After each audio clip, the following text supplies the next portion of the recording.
Hi, welcome to yet another episode of Love Treasures with Kavita Kapoor.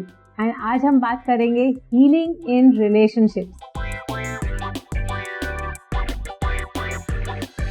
तो यहाँ पे हम बात करते हैं रिलेशनशिप की कि किसी भी रिलेशनशिप में हम जब घुसते हैं तो उसका प्रभाव जो है हमारे ओरिजिनल जो एक्सपीरियंसेस हैं या लोगों के एक्सपीरियंसेस हैं उससे उठाए गए होते हैं। बहुत फैमिलीज जो है मैरिज जब होती है और वो डिवोर्स कॉन्टेम्पलेट कर रहे होते हैं तो उन्हें डर लगता है कि नहीं हमारे बच्चों का क्या होगा। लेकिन मैं ये कहूँगी कि एक खराब रिश्ते में यू दो हस्बैंड वाइफ या जो पार्टनर्स हैं पड़े रहें उसका असर जो है बच्चों पे और ज़्यादा खराब पड़ता है, क्योंकि वो बच्चे वही सीखेंगे जो आप लोग कर रहे हैं। अगर आप दो अलग अलग कमरों में अपना जीवन बिता रहे हैं लेकिन साथ हैं, क्योंकि सोशली आपको साथ होना है और लोगों को बाहर नहीं पता चलना चाहिए कि आप लोग साथ नहीं हैं, लेकिन आपका छोटा बच्चा जो है वो तो ऑब्जर्व कर रहा है आपको, वो सारी एनर्जी एक स्पॉन्ज के जैसे ऑब्जर्व कर रहा है कि अच्छा इस तरह के रिश्ते बनाने होते हैं। It's okay to fight, it's okay to argue, it is okay to be like this with a girl, ऐसे उसको ट्रीट करना होता है।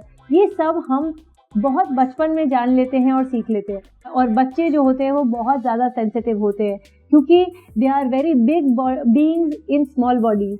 हमें ये लगता है उनको क्या समझ में आएगा, इट्स ओके उनके सामने अगर हम लड़ नहीं रहे हैं लेकिन वो फिर भी पहचान जाते हैं क्योंकि एनर्जेटिकली वो लोग पिक करते हैं, बोल नहीं पाते हैं लेकिन समझते ज़्यादा हैं। तो अगर वो ये सब देख रहे हैं, बड़े होके वो जिस भी रिश्ते में जब जाएंगे वो वही क्रिएट करेंगे जो उनके पेरेंट्स ने क्रिएट किया है, अनलेस वो कोई और इनपुट अपने अंदर डाल सके कि बहुत जल्दी शायद वो हॉस्टल चले गए हैं, बोर्डिंग में चले गए हैं, तो वो अपना रियलिटी, वो जो स्लेट है उसको वापस से साफ करके क्रिएट कर सकते हैं वो जो करना चाहते हैं। पर आमतौर से ऐसा होता नहीं है। तो हम क्या कर सकते हैं इन रिश्तों को थोड़ा बेहतर करने के लिए या इनमें स्ट्रेस लेवल्स को कम करने के लिए? कोई रिश्ता खराब क्यों होता है? ऑब्वियस ही बात है, कहीं ना कहीं बहुत सारे स्ट्रेस पॉइंट्स हमारे लाइफ में होते हैं और ट्रिगर पॉइंट्स होते हैं।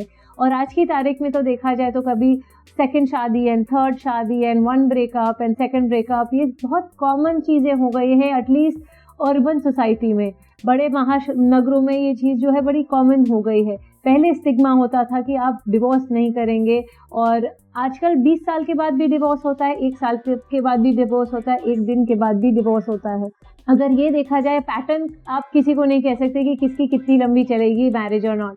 जब तक आप अपना बैगेज ऑफलोड नहीं करेंगे आप सामने वाले को पूरी तरह से अपना नहीं सकते हैं, आप कंफर्टेबल नहीं हो सकते हैं, क्योंकि हम प्री डिटर्मिन्ड जजमेंट के साथ जब आगे जाते हैं और कंक्लूजन्स के साथ, और हमारा दिमाग कॉन्स्टेंटली स्टोरी स्पिन कर रहा होता है, कॉन्स्टेंट थॉट प्रोसेस में हम जी रहे होते हैं कि नहीं ये सही नहीं है, ऐसा चाहिए, ऐसा नहीं चाहिए, या हम अपने प्रीवियस पार्टनर के साथ नए पार्टनर को कंपेयर कर रहे होते हैं, नहीं यार वो अच्छा था, इसमें ये ठीक नहीं है और ऐसा नहीं होना चाहिए।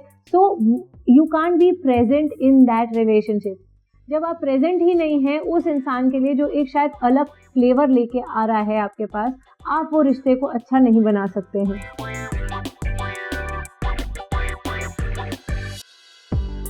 अब वेब, मोबाइल और टीवी पर उपलब्ध